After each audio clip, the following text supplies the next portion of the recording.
So it's the day after the night before. Am I less disappointed by England's 1-point loss to the Springboks in the World Cup semi-final?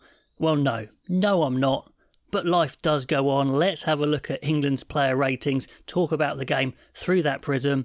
And before I start, I must say I'm incredibly proud of England here. I thought they played a fantastic game for the most part. Both teams actually playing a very similar game plan, the kick chase game plan, set piece defence, breakdown game plan, and England played it so well and South Africa made so many mistakes, but when it counted towards the end, England's scrum crumbled, and that is the game. I've talked about it in the review of the game. Please do have a look at that for more details. But let's talk about the players. Starting from the back with Freddie Stewart. This sort of game was made for Freddie Stewart. The Springboks kicked to him a lot, sometimes too long, but when it was contestable, he rose in the air fantastically, coming forward, claiming a lot of really good balls in difficult conditions. He chased the ball well, he made some good tackles. He didn't have to deal with too many breakthroughs from the Springboks because England's defence was so good in front of him. Does that mean he should start every England game? No, absolutely not. We did see a few signs of him struggling for pace when LaRue turned him on the kick. Stewart was very slow to turn, but for this sort of game, perfect. So could he be as high as a 9 or higher? Maybe, but then right at the end, he put a poor return kick, far too short, which invited a scrum, and then the rest was history. So I'll still give him an 8, but could have been a higher if it wasn't for that last kick. Wingers. Let's talk about both the wingers.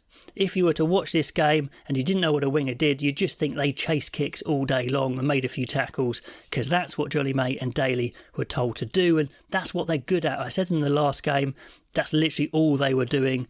Didn't carry much running threat, but wasn't the game. South Africa really didn't use their wingers like that either, and they chased kicks fantastically well, tapped back a lot of ball, made some good tackles. Johnny May made one big tackle and turnover on Colby, which was impressive.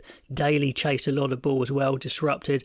So good games from the wingers from what they were being told to do. Again, for a running type of game plan, for an open type of game plan, probably not these two wingers, but for this type of game, very good. So I'm giving them both 7s there. Joe Marchant, Tuolangi, let's talk about the centres.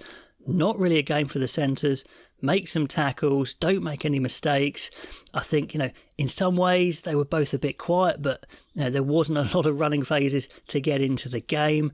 Tuolangi made some good busts, but then, oh goodness me, that petulant play when he kind of celebrated with an arm round Reinach's neck. You just don't need that. England did that a couple of times, so I think that brings Tuolangi down to a 6 and Marchant at a 6.5. Then into the halfbacks. Let's talk about Owen Farrell. Fantastic kicking display. Goal kicks was brilliant. Very strong in defence. You could hear him leading and talking all the time about the game plan and getting it right.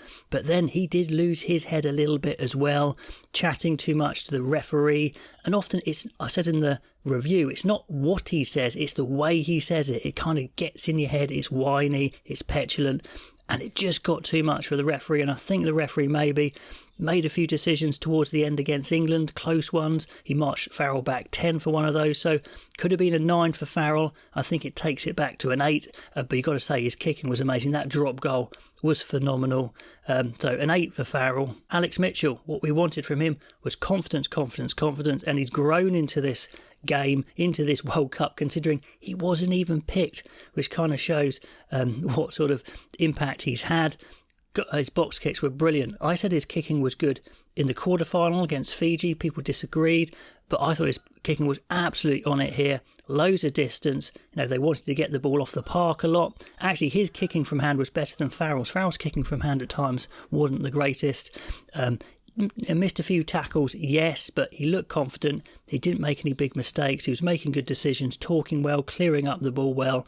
So I think 7.5 for Mitchell. When Kerr came on, actually what Kerr's good at normally is running and speeding up the game, but his tackling in both quarterfinals and semi-finals was absolutely key, which is really interesting. You don't normally associate Kerr with big tackles. Front rows, Marler and Cole. Like I said, for Stewart, this game was made for him. This game was made for them. Very slow, lots of breaks, no running phases. All they had to do was scrum, hit rucks, be experienced, not make any mistakes, talk to the ref in the right way. Marler was very good at that. And they absolutely neutralised that Springbok scrum, and then England could play around that and outplay them in the other areas. So I think 8.5 for both of those guys, just because it was a specific job and they did it. Jamie George, well, goodness me, it looks like England only had one hooker in this tournament because, again, he played the whole match. But when it mattered, England had some big chances to score, and he mucks up some line-outs, one completely slipping out of his hands. I know it was wet, but that's when you needed Jamie George to nail a throw. England maybe maul a try and pull even further ahead, and that would have been the game, and it didn't happen. So I'm afraid it's down to probably to a 6 or 6.5 for Jamie George, just when it mattered. Not the best, but obviously he was by far England's main man. Theo Dan was essentially a spectator. When people said, did you play in the World Cup? He might say, well, yeah, I think so. Into the second rows. Really good game from Maro Itoje once again. Now, what Maro Itoje has done in this World Cup is he's cut out the silly penalties. I don't know if you noticed that. Cut out the petulance. Don't know if you noticed that. And he just grafts, winning lineouts, nasty in the mauls, good contact work, turnovers. Excellent once again. Probably an 8.5 from Maro Itoje. George Martin, maybe just a step below at an 8, but he did the job there. He's going to get better. He looks like a big physical number 5 in behind the tight head. I was impressed. Really smashed in the ruck, made some huge tackles actually. So let's give them both 8.5s. 8.5s for both the second rows. Good combo. Chesham did okay when he came on. England did look a bit more lightweight though when all those subs came on, so maybe 7.5 for Chesham. England's back row, I'm giving them all 9s. Lord has had quietly a fantastic World Cup. Loads of turnovers actually. Heavily strapped calf, but it didn't bother him getting around the park. And also, great in the line-out as always, Tom Curry, just tackle after tackle after tackle, top the charts in those tackling efforts. Don't see him a lot in attack because Ben Earl is doing a bit more of that. Ben Earl burst off the base of the scrum really well a couple of times. He's had a really good World Cup, outshone Dwayne Vermeulen.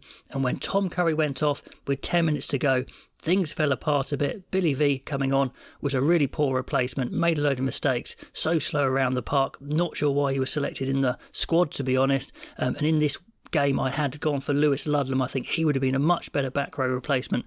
So that was one of the big mistakes on selection by the coaches there. On the bench, Theo Dan was kind of just watching this game, like I mentioned. Ellis Genge and Carl Sinclair. Got to be 4s. When they came on, I was so worried. They just had to survive. A couple of the scrums, they got absolutely munched. In the comments on my last video, a lot of you said they were a little unlucky for some of the scrums as well. But then when you start showing a picture, when you start getting in the ref's head, no, he's going to err on the side of the advancing team. So Genge and Sinclair, really, really bad impact. Essentially lost the game. It's harsh, but it's true. Sinclair wasn't showing much around the park anyway. Is his back a problem? Is this the end of the road for Sinclair as an international? We'll discuss players in the future in another video. Chesham, yeah, some good impact, but didn't carry the punch of the other 2 second rows. George Ford, didn't see enough of him. Ollie Lawrence actually made a few good runs, so maybe a 6, maybe no rating, I don't know. But anyway, that's my ratings. Those are my thoughts on the game. Love to know your thoughts on the game. Who played well, who didn't, what could England have done differently? Comments below, and I'll catch you next time.